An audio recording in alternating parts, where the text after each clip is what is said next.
বড় চিঠি এবং সেখানে এই রবিবার সম্মানের প্রতি রবিবার আমাদের পশ্চিমবাংলার যারা বিদগ্ধ মানুষ, যারা সত্যিকারের মাথা খাটান আর কি,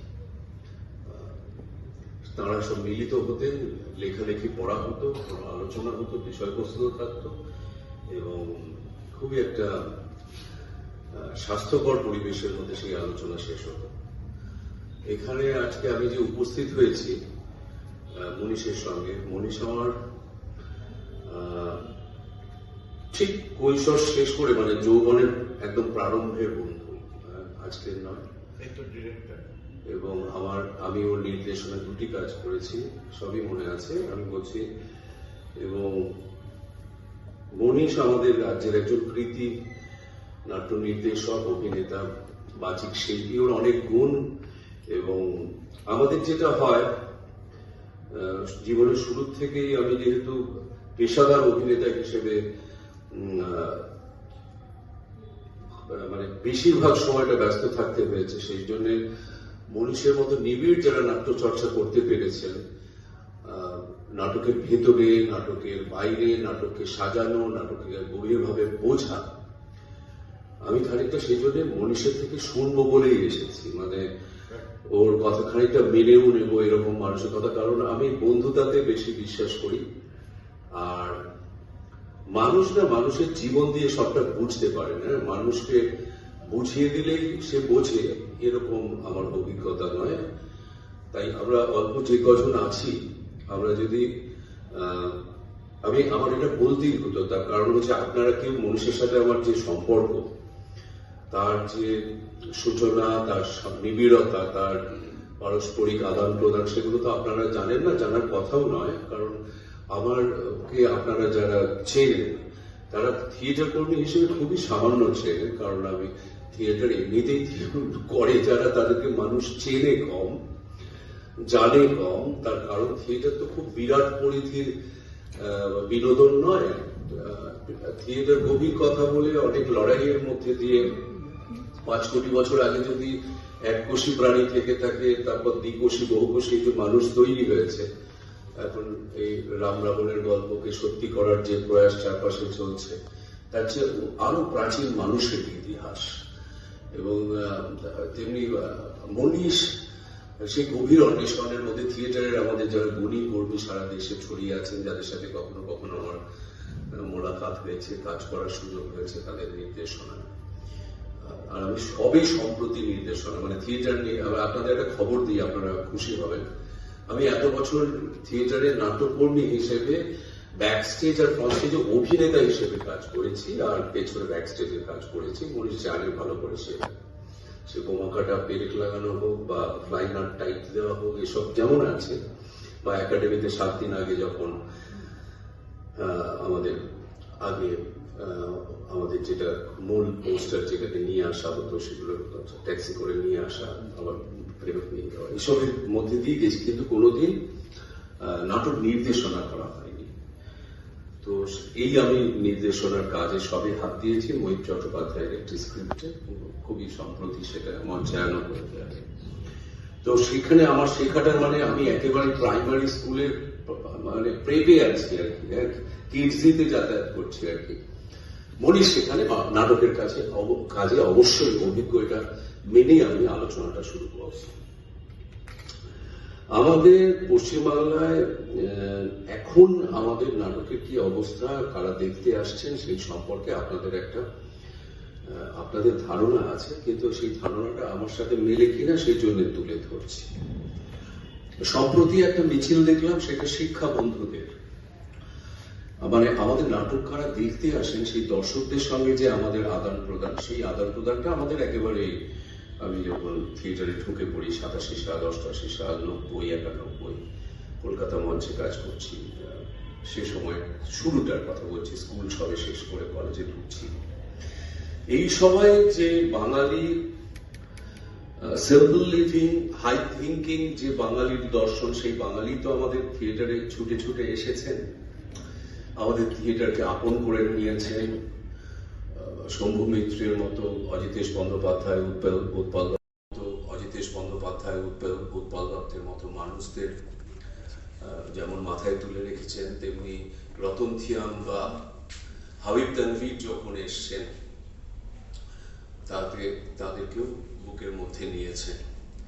এইটা একটা বাঙালির মধ্যে ছিল এবং এটা স্বাভাবিক বাঙালির জীবনযাত্রার মধ্যে থিয়েটার খানিকটা ছিল।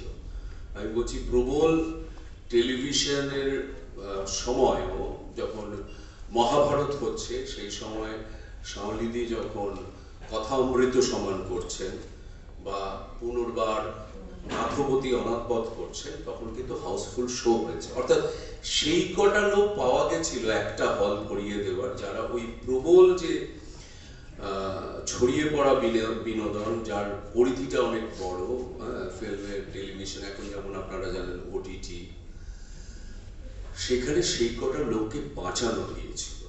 এখন যারা আমরা সাধারণ নাট্যকর্মী, আমরা যারা অভিনয় করি, আমি যে কথাটি উল্লেখ করলাম, তাদেরকে আমাদের কি ফেস করতে হচ্ছে, এবং তারা মূলত আসতেন হচ্ছে তাদের একটা পেশাদার নিশ্চয়তা ছিল, আর যুবকদের মধ্যে ছিল অন্বেষণ।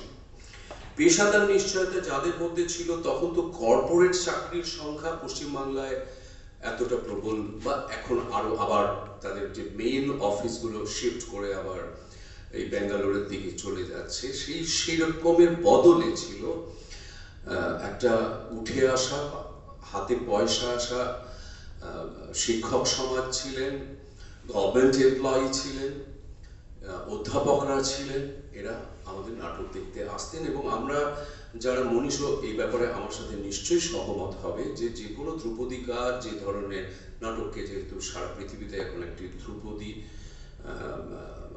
ধ্রুপদী বিষয় হিসেবে মেনে নিয়েছে অ্যাজ এ হোল, সেক্ষেত্রে পড়াশোনা হয়, পাঠ হয় একেবারে মাস্টার ডিগ্রি অব্দি, সেইখানে এদের রেগুলার আদান প্রদান, লেখা, রিভিউ এনারা করতেন। এদের মধ্যে কেউ কেউ গিয়ে অধ্যাপক কাগজে লিখছেন যে নাটক কেমন লিখেছেন, এইরকম একটা পরিবেশ ছিল। এখন আপনাদের একটা জানার জন্য তথ্য বলছি যে আমাদের সরকারি কাঠামোটা এমন হয়েছে যে স্থায়ী কর্মী নিয়োগ এখন একেবারে আর্মি থেকে কাটতে শুরু হয়েছে। আপনারা অগ্নিবীর প্রকল্পের কথা জানেন, আমি রাজনৈতিক আলোচনার মধ্যে এখন যাচ্ছি না, কারণ ওটা অন্যদিকে বিস্তৃত হয়ে পড়বে। আপনারা জানেন যে পুলিশে 41,000 পদ খালি হয়ে রয়েছে, civic police, civic volunteer, civic doctor, nurse, এইসবের পরিকল্পনা যখন চলছে, এরকম একটা অবস্থার মধ্যে আমরা আছি। এবং সেটা কমতে কমতে এখন সরকারি তথ্য অনুযায়ী 3 লক্ষ আর কি কর্মী, আমাদের সরকারি কর্মী, যাদের একটা মাস গেলে, দিয়ে পাননি যদিও তারা, কিন্তু মাস গেলে একটা রোজগারের নিশ্চয়তা রয়েছে। কারণ বাকিদেরকে নিজের জীবন ধারণের যে অবস্থা, যেটা প্রথমেই আমি শিক্ষা বন্ধুদের মিছিলের কথা বলছিলাম, তারা যে বললেন যে তাদের গর্ব ছিল যে তৎকালীন মুখ্যমন্ত্রী পেতেন 7,000 টাকা, তারা 8,000 টাকায় শুরু করেছে, কিন্তু 11 সালের পর তো জীবন এগিয়েছে, তারপরে তাদের যে বৃদ্ধিটা সমাজের জিনিসপত্রের দামের সাথে সাথে যেভাবে হওয়া দরকার ছিল, সেইটা হয়নি। এবং আমাদের তাদের মধ্যে কিন্তু মনীষের আমার যা কোয়ালিফিকেশন আর কি পড়াশোনার, তার সমতুল বা তার চেয়ে বেশিও আছে। তুই পিএইচডি করেছিস এর মধ্যে? আচ্ছা, ও করেছে বোধহয় নাকি ও?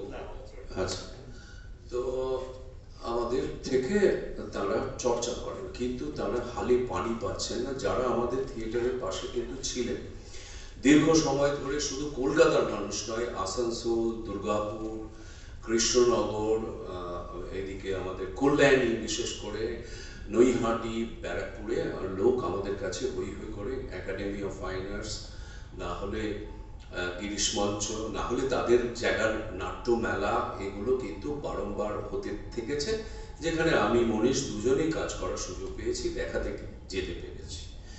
কিন্তু এখন যেটা হচ্ছে পশ্চিমবাংলার অবস্থাতে, যে হ্যাঁ,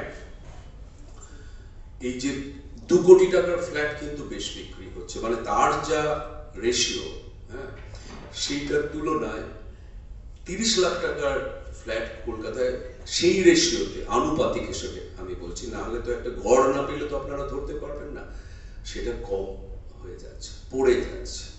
আমাদের পশ্চিমবাংলার, আমরা আরেকটু যদি স্ট্যাটিস্টিক্সের দিকে তাকাই, তাহলে জানবো যে অর্ধেক মানুষ 25,000 টাকার নিচে রোজগার করেন, তারা 50 সামান্য, মানে আধা আধি করা যায় 50-50, বাকিরা 25,000 টাকার উপরে যারা রোজগার করেন তাদের এন্টারটেনমেন্টের যে মাঝখানটাতে আমরা ঢুকে বসেছিলাম, অর্থাৎ এই যারা 25 থেকে 30-40 থেকে 1 লাখ আর ছাত্র সমাজ, এই যে দুটো আমাদের মূল জোরের জায়গা ছিল যারা নাটক দেখতে আসতেন, তাদের সম্পর্কে আমার একটা অদ্ভুত অভিজ্ঞতা হয়েছে। আমি একটা সম্প্রতি নাটক করতে পারছি না, দলের ছেলেমেয়েরা একটু শঙ্কিত বলে।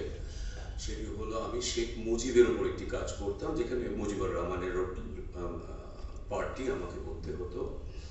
এবং বাংলাদেশের অস্থিরতার পর আমরা নাটকটা এখন বন্ধ রেখেছি, তার কারণ দল তো একা একা চলে না, ছেলে মেয়েদের নিয়ে নানা জায়গায় গিয়ে অভিনয় করতে হয়, তারা কোনোভাবে কেউ আক্রান্ত হোক, আমরা যারা দলে সিনিয়র আছি তারা বসে সিদ্ধান্ত নিয়ে এখন বন্ধ রেখেছি। কিন্তু নাটকটি করার ইচ্ছা আমাদের খুবই প্রবলভাবে আছে। তো এরকম একটি শো আমার কল্যাণীর যে উৎসব হয় তাতে ছিল। শোয়ের পরে আমার এই যে সামনে মনোজ ভাই দিয়ে গেল আমাদেরকে, আমার খুবই ভালো লাগে ওকে এই কারণে, কারণ ওর একটি তারকা তকমা আছে, কিন্তু সেই বাদ দিয়ে পশ্চিমবাংলায় সৌমিত্র চ্যাটার্জিকেও আমরা মিছিল করতে দেখেছি। সকালবেলা হাওয়াই চপ্পল পরে তারকভস্কির দেখতে ছুটে এসেছেন নন্দনে, এও দেখেছি। তো আমার এগুলো ভালো লাগে যে ও নাটকের দলটার জন্য যে খাটছে, আমার ভালো লাগে। তো ওখানে বসে নাটকের পর আমি আড্ডা দিই, যেমন হয় যে শো হয়ে গেছে সবাই, আমি অদ্ভুতভাবে আবিষ্কার করলাম আমার নাটক হাউসফুল শো ছিল। ও ফেস্টিভ্যালটা খুবই পপুলার, ওখানে যারাই করেছেন জানেন, লোক খুবই হয়, ঋতিক সদনে যেটা হয়। তো এখানে বসে আছি, এরপরে আমার সাথে যারা আড্ডা দিচ্ছেন তাদের বয়স এই আমার আশপাশে না হলে বেশি, আর বাকিরা এই 22-23-এর থেকে একটু নিচ অব্দি আর কি। একটা 23 বছরের বয়স থেকে প্রায় 44-45 বছরের লোক নেই, একজনও নেই। তো আমি জিজ্ঞেস করলাম, আমার এইরকম এত দুরবস্থা, তোমরা একটা হাউসফুল শো করেছো, একটা কেন লোক নেই? বললো কল্যাণী, মানে কিশোরদা ছিলেন, ওদের দলের আরো কয়েকজন ছিলেন, তারা আমাকে যে ইনফরমেশনটা দিলেন, মানে এগুলো আমার ভাবায় বলেই আপনাদের সাথে ভাগ করে নিচ্ছি, যে ওই সেকশনটার মধ্যে যারা স্বল্প শিক্ষিত হোক বা উচ্চ শিক্ষিত হোক, তারা সবাই পেটের জোগাড় করতে পশ্চিমবাংলায় অন্তত এখনো নেই, এখন আর নেই। তারা চলে গেছেন রাজ্যের বাইরে, না হলে দেশের বাইরে। তখন আমার খুবই মন খারাপ লাগলো, কারণ নাটকে যদি যৌবনের ঢেউ না লাগে, নাটককে বাঁচিয়ে রাখা, আমরা তো এখন বুড়োর দিকে এগোচ্ছি, আমি আর মনীষ, তো তাকে বাঁচিয়ে রাখা খুব কঠিন। এই চ্যালেঞ্জকে, যে নাট্য আন্দোলনের আমাদের নাটক, যে সৌমিত্র বলেছিলেন যে ভালো নাটক আমরা ভালোভাবে করব, সেই রক্ষা করাটা খুব কঠিন হয়ে দাঁড়ায়। এইরকম একটা পরিস্থিতির মধ্যে আমরা যারা দাঁড়িয়ে আছি, এই অবস্থাতে নাটকের যে বিষয়টি এরা বলেছে, খরচ কমাতে হবে, টিকিটের দাম বাড়াতে হবে। এখন একটা মানুষের এত অতিরঞ্জিত এন্টারটেনমেন্ট, এত চোখের সামনে জৌলুসের কার্নিভাল, এর মধ্যে একটা সৎ নাট্যকে মানুষের কাছে গ্রহণযোগ্য করে তোলা যেমন একটা চ্যালেঞ্জ, মানুষ অব্দি সেটাকে খবর পৌঁছে দেওয়া একটা চ্যালেঞ্জ, তারপরে মানুষকে হলে নিয়ে আসা আরেকটা চ্যালেঞ্জ। এরপরে যদি আমরা টিকিটের দামকে তাদের ধরাছোঁয়ার মধ্যে না রাখি, তাহলে সেটা আরেকটা চ্যালেঞ্জ হয়ে দাঁড়ায়। আপনারা দেখবেন যে এই যে মারুতি গাড়ির যে লাগাতার সাফল্য, তারা কিন্তু এই যে 50% মার্কেট শেয়ার করে। আমাদের এই যে টিকিট যখন আমরা দাম ঠিক করছি, আমরা কি স্ট্যাটিস্টিক্যাল ইনস্টিটিউটের অমিতাভবাবুর সঙ্গে আলোচনা করেছি, মানে ওনারা যেহেতু তথ্য সংগ্রহ করেন যে সমাজের নানা জায়গা থেকে, যে আজকে কত পটল বিক্রি হয়েছে, আজকে কত চকলেট বিক্রি হয়েছে, আজকে কত সিনেমার টিকিট বিক্রি হয়েছে, আজকে কত থিয়েটারের টিকিট কারা কিনলো, এইসব কাজ ওনারা করেন। আমার সামান্য আলাপ আছে ওনাদের সাথে, আড্ডা। আমি বলছি, থিয়েটারের যারা সংগঠক, তারা বসে একটা কালেকটিভ ওয়েতে যদি দেখা যায় যে হ্যাঁ, বাজারে সে পরিমাণ ধাক্কাকে সহ্য করার মতো মানুষ থিয়েটারের পাশে আছে, তাহলে নাটকের থিয়েটারের টিকিট বাড়ানোর যে দাম বাড়ানোর যে প্রচন্ড প্রয়োজন, যেটা প্রথমে সঞ্চালিকা বললেন যে হল ভাড়া বেড়ে গেছে, খরচা বেড়ে গেছে। আমরা যখন শুরু করি, আপনাদের তথ্য দিলে বুঝতে পারবেন, তখন মিউজিকের লোককে আমি যেহেতু ভাউচার এসবের কাজ টাজ করতাম, 700 টাকা দিতে হতো, এখন দিতে হয় 2000 টাকা। আমি যে ওরা অনেক বড় ফরম্যাটে করে, যেখানে মিউজিকটাই হয়তো মিউজিকের লোকই 5000, আমিও করি, একটা একেবারে করিনি, লাইটের লোক একাই 15,000 টাকা নিয়ে চলে যাচ্ছে, এসব দেখেছি।